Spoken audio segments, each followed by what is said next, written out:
여러분 어제가 무슨 날인 줄 아십니까? 예, 어제 대한민국 국경절인 3.1절이었습니다.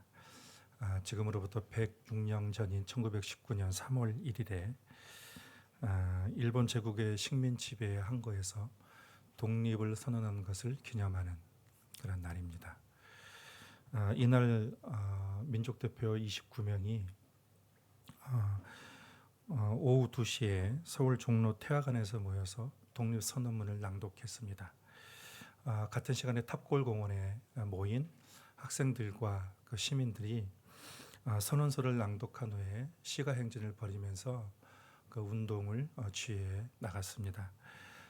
서울을 중심으로 해서 대규모 대도시까지 확산이 되고 그리고 농촌까지 농어촌까지 확대가 되어서 우리 국민이 한 200만 명 이상이 함께 참여를 했습니다. 지식인, 학생, 종교인, 또 지도자, 또 농민, 할 것 없이 모든 계층이 그 일에 함께 동참해서 운동에 참여를 했습니다. 처음에는 비폭력과 무저항으로 운동을 시작을 했지만 나중에 폭력성을 띠게 되었고 그 저항이 거셀수록 일제가 탄압이 더욱더 강경하고 악랄해졌습니다. 그래서 일제는 헌병과 군인과 경찰까지 동원해서 무자비하게 살육하고 그리고 투옥시키고 그리고 고문을 자행해냈습니다. 이때 죽은 사람이 7,000명 이상이 사망을 했고 그리고 약 한 4만에서 5만 명 정도가 부상을 입었습니다. 3.1운동은 우리 민족의 목표가 완전한 자주독립인 것을 확인시켰습니다. 그래서 이를 계기로 민족의 독립운동이 국내외에서 아주 다양하게 일어나게 되었습니다. 전 국민이 독립정신으로 하나로 뭉치는 그런 시간이었습니다. 지속되는 식민지배하에서 이것이 3.1운동이 자주독립의 씨앗이 되었습니다. 그래서 이 일을 계기로 계속적인 그런 독립에 대한 열망들이 생기게 되었고 그리고 1945년 8월 15일에 하나님의 은혜로 우리나라는 독립을 이루어내고야 말았습니다. 지금 우리가 사도행전을 보고 있는데 우리나라가 일제의 탄압을 받았던 것처럼 초대교회의 성도들이 당시의 종교 지도자들과 권력자들의 박해 속에서 이 사도행전이 어떻게 교회가 그것들을 이겨내고 교회를 계속해서 보존해야 하고 성장시켜 왔는지를 보여주고 있는 내용이 그 사도행전 말씀입니다. 오늘 내용이 오늘 본문이 그 내용 중 하나를 보여줍니다. 먼저 지난주에 우리는 최초의 이방인 교회인 안디옥 교회의 탄생과 성장에 대해서 같이 말씀을 나누었습니다. 안디옥 교회의 그 성장과 탄생의 그 배경에는 크게 두 가지가 있다고 말씀을 드렸습니다. 하나는 사도행전 11장 21절에 보면 주의 손이 그들과 함께 했다라고 했습니다. 주의 손으로 말미암아 교회가 탄생하고 성장했다는 것이고 또 하나는 바나바와 사울처럼 교회를 위해서 헌신했던 그런 성도들의 헌신으로 말미암아 교회가 세워진 것을 말씀을 나누었습니다. 오늘은 이제 본문으로 한번 좀 들어가 보도록 하겠습니다. 12장 1절에 보면 그때 헤롯 왕이 손을 들어 교회 중에서 몇 사람을 해하려 하여라고 했습니다. 그때라고 했어요. 그때라는 것은 이방인 교회가 탄생을 하고 계속적으로 이방인에게 복음이 막 이렇게 확산되고 있는 그때를 가리키고 있습니다. 헤롯 왕이 손을 들어서 교회 중에 몇 사람을 회하려 했다라고 했습니다. 여기서 헤롯은 당시의 유대 지역을 통치하고 있는 왕입니다. 헤롯 아그리파 1세를 가리킵니다. 예수님의 탄생 시에 예수님을 죽이려고 했던 헤롯 대왕, 그 헤롯 대왕의 손자입니다. 이 헤롯 아그리파 1세는 철저하게 유대인 친유대인 정책을 폈습니다. 그래서 유대인을 옹호하면서 기독교를 박해를 했습니다. 할아버지 헤롯 대왕이 아기 예수를 죽이려고 했던 것처럼 그의 손자인 이 헤롯은 그리스도의 몸인 교회를 무너뜨리고자 의도했다는 것입니다. 2절에 보면 헤롯은 먼저 요한의 형제인 야고보를 칼로 찔려 죽였다고 했습니다. 이 야고보가 여러분 잘 알듯이 요한의 형제입니다. 예수님께서 살아계실 때에 예수님에게 우리를 주의 좌편과 우편에 앉게 해달라고 요청했던 인물입니다. 그때 예수님께서 그들에게 말씀하셨습니다. 내가 마시는 잔을 너희가 마실 수 있고 내가 받는 세례를 너희가 받을 수 있겠느냐라고 주님께서 그들에게 말씀을 하셨습니다. 주의 말씀대로 야고보는 예수님의 12 제자 중에 최초로 죽임을 당하는 순교자가 됩니다. 헤롯이 야고보를 죽인 이유는 오늘 성경에서도 나왔듯이 교회를 박해하는 것을 유대인들이 좋아했기 때문입니다. 그래서 유대인에게 더 많은 환심을 사기 위해서 이제는 베드로까지 잡아서 그를 죽이고자 지금 작정을 했습니다.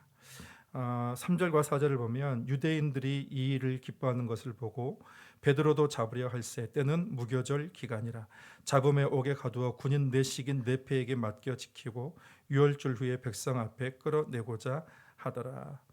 베드로를 잡았으나 바로 죽이지는 못했습니다. 왜냐하면 그 기간이 무교절 기간이었기 때문입니다. 무교절은 유대인의 3대 명절 중 하나로 유월절과 같습니다. 그러니까 유대인의 3대 명절 중에는 재판이나 또 사람을 처형하지 않도록 엄격하게 그것을 금하고 있었습니다. 만일에 헤롯이 그 사실을 알지 못하고 바로 베드로를 처형을 했다면 유대인의 환심을 사기쳐는 큰 저항에 부딪혔을 것입니다. 그는 죽이지 못하고 그 절기가 끝날 때까지 기다렸습니다. 그래서 6월절만 끝나게 되면 베드로를 그러니까 그 당시 명절이니까 사람들이 많이 예루살렘에 올라와 있겠죠. 수많은 사람들이 보는 앞에서 베드로를 죽이면서 자기가 유대인에게 그렇게 유대인을 위한 정책을 한다는 것을 알리고 싶어 했습니다. 그는 베드로를 옥에 가둬놓고는 4명이 4조, 그러니까 한 조에 4명씩 4조를 해서 베드로를 철저하게 감시하고 지키게 했습니다. 두 팔에는 이 쇠사슬을 채웠고 옥문은 굳게 잠겨 있고 그리고 군인들이 그 앞을 지키고 있었습니다. 헤롯은 예루살렘을 대표하는 인물들을 하나둘씩 죽이면서 교회의 복음 활동을 억제하고 그리고 그들을 위협하고자 했습니다. 과거에는 유대교 종교인들이 교회를 박해하더니 이제는 정부의 권력자들까지 나서서 교회를 지금 위협하고 있는 그런 상황입니다. 이런 일이 만약에 계속된다면 교회의 생존은 보장되기가 어려울 것입니다. 국가 권력과 종교 지도자들끼리 교회를 억압하고 있는 이러한 상황 속에서 교회의 생존이 위태로울 지경에 있는 이러한 상황에서 교회는 무엇을 했는가 그것을 통해서 오늘 같이 교훈을 나누고자 합니다. 5절부터는 그 이후의 내용을 기록을 하고 있습니다. 5절을 같이 읽겠습니다. 이에 베드로는 옥에 갇혔고 교회는 그를 위하여 간절히 위태로운 상황에서 교회가 한 일은 기도하는 일이었습니다. 어떤 회의를 소집하거나 아니면 베드로를 구출을 위한 어떤 전략을 짜거나 하지 않았습니다. 물론 당시 미력한 세력이었던 교회가 베드로 구출을 위해서 할 수 있는 일은 크게 거의 없다고 볼 수가 있습니다.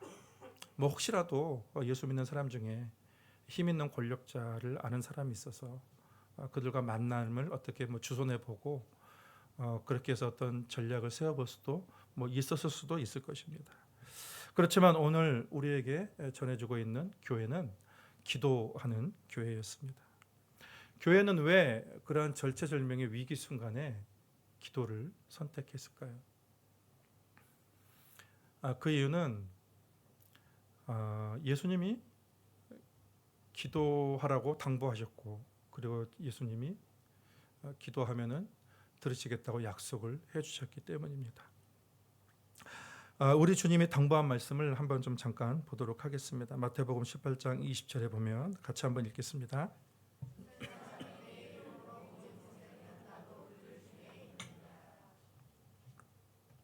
예수님 이름으로 모인 곳이 어디입니까? 교회죠. 교회입니다. 주님이 교회 중에 함께 있겠다 말씀하십니다. 오늘 저와 여러분도 예수 그리스도를 이름으로 그분을 또 예배하기 위해서 모였으니 주님께서 이 자리에 함께 계신 줄 분명하게 믿습니다. 하루는 예수님이 예루살렘 성전에 올라가신 적이 있었습니다. 예수님이 예루살렘 성전에서 봤던 장면은 소와 양과 그리고 비둘기를 파는 장사꾼들의 모습이 보였습니다. 아주 소란스러운 그런 성전의 모습이었습니다. 그때 예수께서는 채찍으로 노끈으로 채찍을 만드셔서 소와 양과 비둘기를 다 내쫓으시고, 그리고 환전하는 사람들의 그거 돈을 다 엎으시고 상을 다 뒤엎어 버리셨습니다. 예수께서는 왜 거룩한 성전을 그렇게 하셨을까요? 하나님께 예배드려야 할 성전이 사람의 온갖 탐욕과 죄악의 온상이 되어버렸기 때문입니다. 그때 장사하고 있는 사람들에게 주님께서 크게 외치셨습니다. 내 집은 만민이 기도하는 집이다 라고 했습니다. 성전은 기도하는 곳이라는 것입니다. 우리가 해야 할 중요한 역할은 기도하는 것임을 주님께서 친히 우리에게 말씀해 주셨습니다. 그리고 이렇게도 말씀하셨습니다.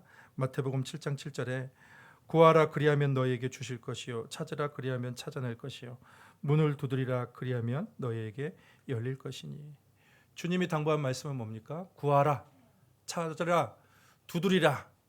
거기에 대한 주님의 약속은 뭡니까? 열릴 것이고 찾을 것이고 주실 것이다. 주님께서 약속하신 것입니다. 우리 하나만 더 보도록 하겠습니다. 마태복음 18장 19절에 보면 진실로 다시 너희에게 이르노니 너희 중에 두 사람이 땅에서 합심하여 무엇이든지 구하면 하늘에 계신 내 아버지께서 그들을 위하여 이루게 하시리라.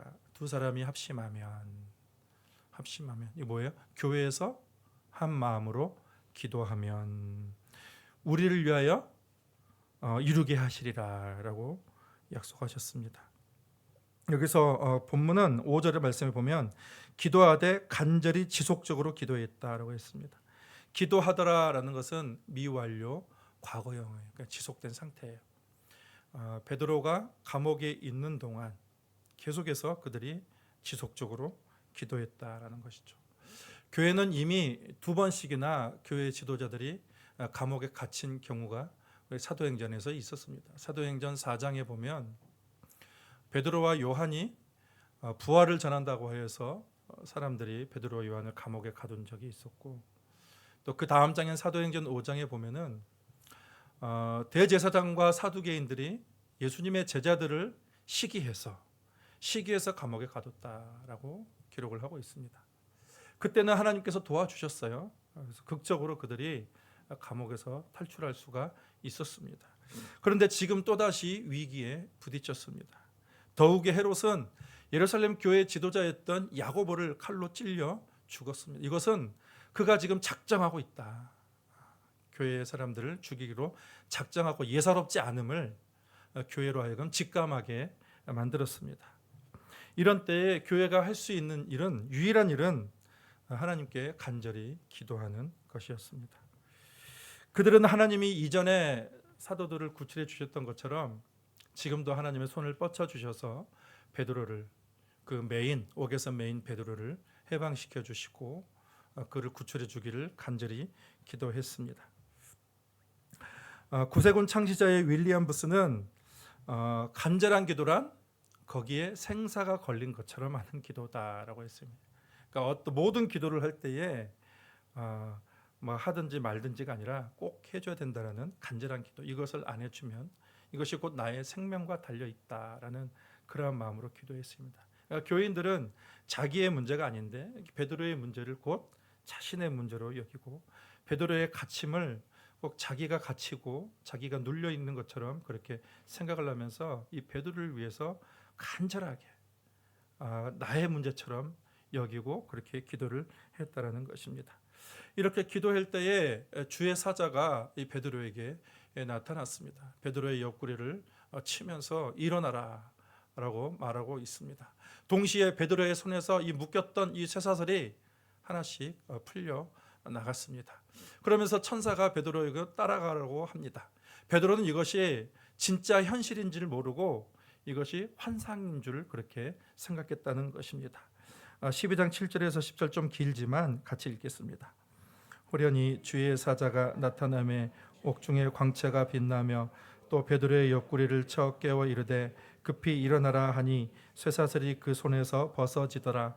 천사가 이르되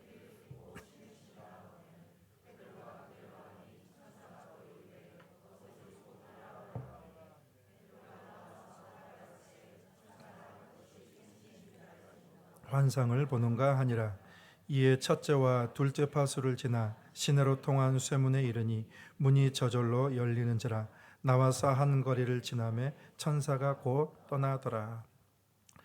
이게 무슨 만화도 아니고 이게 현실 속에서 천사가 와서 그런 일들을 보고 이 베드로가 환상을 보는가 하더라라는 것은 그가 환상을 보는 것처럼 본다고 생각한 거예요. 환상을 본다고 추측했던 거예요. 놀라운 일이 일어나는 것을 그가 현실로 받아들일 수가 없었다는 것입니다. 그리고 문이 저절로 열렸다고 그랬습니다. 문이 어떠한 간섭도 받지 않았다는 말이에요. 어떠한 간섭도 없이 문이 저절로 열렸다. 자연스럽게 열린 것입니다. 그러니까 이런 식의 표현들이 불가능했던 베드로의 탈출이 자연스럽게 일어났다. 라는 하나님의 기적, 하나님의 기적임을 보여주는 그런 표현들입니다. 이렇게 절체절명의 순간에 베드로는 아무런 제지도 받지 않고 감옥을 빠져나왔습니다. 그리고 베드로가 정신을 차렸습니다. 감옥에 나와보니 정신을 차려보니 천사는 가고 없었습니다. 그래서 베드로는 이렇게 고백합니다. 11절에 이에 베드로가 정신이 들어 이르되 내가 이제야 참으로 주께서 그의 천사를 보내어 나를 헤롯의 손과 유대 백성의 모든 기대에서 벗어나게 하신 줄 알겠노라 하여. 로마의 권력을 등에 업은 그 헤롯과 아무런 권력도 없는 교회의 싸움에서 누가 이겼습니까? 교회가 이겼습니다. 여러분, 보통 눈으로 보기에는 교회가 참 약해 보입니다. 그런데 여러분, 교회는 결코 약하지 않습니다. 교회는 칼이 없고 교회는 창이 없습니다. 그럼에도 불구하고 전능하신 하나님이 교회를 지키고 계십니다. 교회와 함께 계십니다. 12절에 이 모든 일이 기도를 통해서 이루어졌는데 얼마나 기도했는가를 보여주고 있습니다. 깨닫고 마가라 하는 요한의 어머니 마리아의 집에 가니 여러 사람이 거기에 모여 기도하고 있더라. 베드로가 옥에 나와서 마리아의 집에 갔는데 여전히 그들은 뭘 하고 있는가? 베드로가 나온 줄도 모르고 계속해서 기도하고 있었습니다. 쉬지 않은 것입니다. 베드로를 감옥에서 꺼낸 것은 천사입니다. 그런데 여러분, 그 천사를 움직이게 한 것은 교회의 기도였습니다. 간절하고 지속적인 그런 기도 때문입니다. 이들은 기도에 대해서 잘 몰랐는데 예수님께서 기도를 당부를 하셨고, 그래서 예수님의 그 당부대로 기도했을 때에 주님이 약속하신 대로 열리고 그리고 주시고 그리고 찾아지는 그런 일들이 일어나게 된 것입니다. 1960년에 케아 마우마우 마을이라는 그런 마을에 폭동이 일어났습니다. 거기에서 한 선교사님 부부가 그 지역에서 사역을 하고 있었는데 매트 히겐스라는 선교사님이었습니다. 이들이 마우마우 그 중심부를 지나고 있을 때에 갑자기 차가 고장이 나서 멈춰버렸습니다. 그런데 이미 그 지역에서는 케냐인과 선교사님들이 피살을 당한 적이 있어요. 최근에 피살을 당해서 이들 두려움으로 밤을 새고 있었습니다. 그리고 아침에 대해서 차를 다 고치고 난 다음에 그리고 아침에 출발을 했습니다. 그래서 무사히 빠져나오게 된 거죠. 그런데 그 친구가 이제 이 선교사님이 며칠 후에 휴가를 받아서 그의 고향으로 휴가를 갔는데 그를 위해서 기도해 주던 그런 기도 동역자 중에 한 친구가 당신 며칠 전에 그런 큰 위험을 당한 적이 없느냐라고 물었습니다. 그때에 왜냐하면 이분이 왜 그랬냐면 그날 저녁에 마음이 근심이 생기고 두려움이 생기고 마치 꼭 당신을 위해서 기도해야겠다는 그런 마음이 들어가지고 나 혼자 기도하지 않고 교인들 16명을 모아서 16명에서 같이 당신을 위해서 마음이 편해질 때까지 마음의 두려움과 근심이 떠나갈 때까지 계속해서 우리 16명이 당신을 위해서 기도했다. 그렇게 얘기하는 것이었습니다. 그런데 여러분, 사실 그날 무슨 일이 있었냐면 한 청년이 사람들을 모아가지고 이 선교사님을 죽이려고 그랬어요. 죽이려고 했는데 마침 그 청년이 봤을 때에 이 선교사님을 16명의 천사가, 그러니까 16명의 장정들이 지키고 있는 것이었어요. 칼을 들고 지키고 있는 것이었어요. 그래서 이들이 이 사람을 해하지 못하고, 선교사님을 해하지 못하고 돌아갔다는 거예요. 여러분, 이것이 무엇입니까? 16명의 사람들이 기도했잖아요. 16명의 사람이 기도했을 때에 하나님께서 천사를 보내주셔서 그래서 그들을 보호하셨다는 그런 이야기입니다. 여러분, 신앙의 신비라는 것은 우리의 상상을 뛰어넘습니다. 기도는 이러한 신비를 경험하는 통로가 되는 것입니다. 세상의 힘이 뭡니까? 돈과 권력과 무기와 지식과 지혜입니다. 그런데 여러분, 교회의 가장 큰 힘은 기도입니다. 우리가 기도할 때에 전능하신 하나님께서 역사하실 것입니다. 성경의 모든 위인들은 다 기도하는 사람이었어요. 아브라함, 요셉, 모세, 다니엘, 다윗, 예레미야. 예수님은 밤낮으로 기도하시면서 친히 기도의 본을 보여주셨습니다. 특히 주님은 교회를 향해서 만민이 기도하는 곳이다 라고 했습니다. 기도하는 곳이다. 기도하는 사람이 믿음의 역사를 경험할 수가 있습니다. 우리는 기도의 중요성을 아는데 어떻게 기도해야 될지 모르는 사람들이 있습니다. 그래서 기도의 방법에 대해서 몇 가지만 간략하게 여러분에게 말씀을 드리겠습니다. 먼저는 기도는 진실해야 됩니다. 내 안에 하나님 앞에 속이거나 거짓하는 그런 마음이 없어야 돼요. 나의 부족함과 나의 죄악과 그런 것들을 진실하게 하나님 앞에 하나도 숨기지 말고 낱낱이 하나님 앞에 아뢰는 그런 진실을 기도를 드려야 되는 거예요. 또 한 가지는 말씀을 기초로 해야 됩니다. 말씀. 그래서 우리는 말씀을 잘 읽고 그리고 말씀을 잘 묵상하고 말씀을 외워야 돼요. 그래서 어떻게 기도하냐면, 하나님, 오늘 교회가 기도했을 때에 이 베드로를 자유케 하셨던 것처럼 하나님, 이러한 역사가 우리 교회도 일어나게 해주시고 우리 가정에도 일어나게 해주시고, 하나님, 이러한 역사가 나의 삶 가운데 일어나게 해달라고 말씀을 기초로 기도해야 되는 거예요. 아까 여러분에게 하나님께서, 예수께서 구하면 주신다고 말씀하지 않으셨습니까? 이렇게 말씀을 기초로 기도하는 기도가 굉장히 힘이 있는 그런 기도입니다.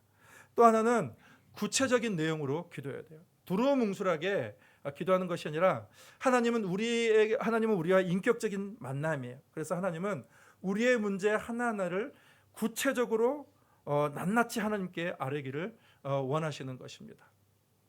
나에게 있는 내가 기도해야 될 것, 또 우리 가정에 기도해야 될 우리 가정의 건강과 평안과 또 주님의 영광과 또 우리 교회와 또 나라와 민족을 위해서 구체적으로 우리가 필요한 것을 기도해야 된다는 것입니다. 또 네 번째는 믿음으로 기도해야 되는 거예요. 하나님이 나를 사랑하시고 그리고 하나님이 내 기도를 반드시 들으신다는 그 믿음을 가지고 기도해야 되는 것입니다.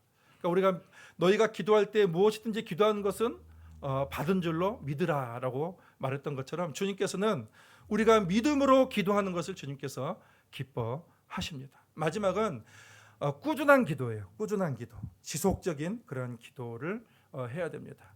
기도가 쉬지 않고 개인이 기도할 시간을 정해놓고 매일마다 이렇게 기도를 하는 것입니다. 그리고 여러분의 가정 예배도 쉬지 말고 매주마다 가정의 예배를 드리고, 구역 예배도 매주마다 정해서 구역의 예배를 드리고, 그리고 교회에서 하는 그런 모든 예배에 우리가 참여하면서 같이 기도하는 그런 시간을 갖는 것입니다. 여러분, 기도는 운동하는 것과 같습니다. 처음에는 잘 안 되죠. 그런데 계속해서 하다 보면 이 기도의 근육들이 생기게 되고, 그리고 기도의 능력을 경험하는 성도가 될 수 있게 되는 것입니다. 우리는 영국의 조지 뮬러를 잘 알고 있을 것입니다. 이 조지 뮬러는 5만 번 기도 응답을 받은 사람으로 아주 유명하죠. 우리가 그것을 잘 알고 있습니다. 이분이 나이가 80이 되어서 좀 거동이 좀 불편했지만 신학교에 들어가서 그 신학교에서 사람들에게, 학생들에게 강의를 하던 때가 있었습니다. 이분의 강의가 다 마치고 나서 한 신학생이 조지 뮬러에게 물었습니다. 선생님은 평생토록 1만여 명의 고아들을 먹여 살렸고 10만여 명의 주일학교 학생들을 도와주었고 허드슨 테일러와 같은 그러한 사람에게 2만 권 이상의 책을 선교사님 보내주셨는데 선교사님 아무것도 없는 상태에서 어떻게 그 모든 일들을 할 수 있었습니까? 그 비결이 무엇입니까? 라고 신학생이 물었습니다. 그때 조지 밀러는 그 이야기를 듣고 자신이 앉았던 의자에서 내려와서 의자를 마주보고 땅바닥에 무릎을 꿇고 의자 위에 두 손을 포개고 이렇게 고개를 숙이고 잠시 동안 있었습니다. 그리고 일어나더니 학생들에게 이렇게 얘기했습니다. 이것이 모든 비결입니다. 이것밖에 없었습니다.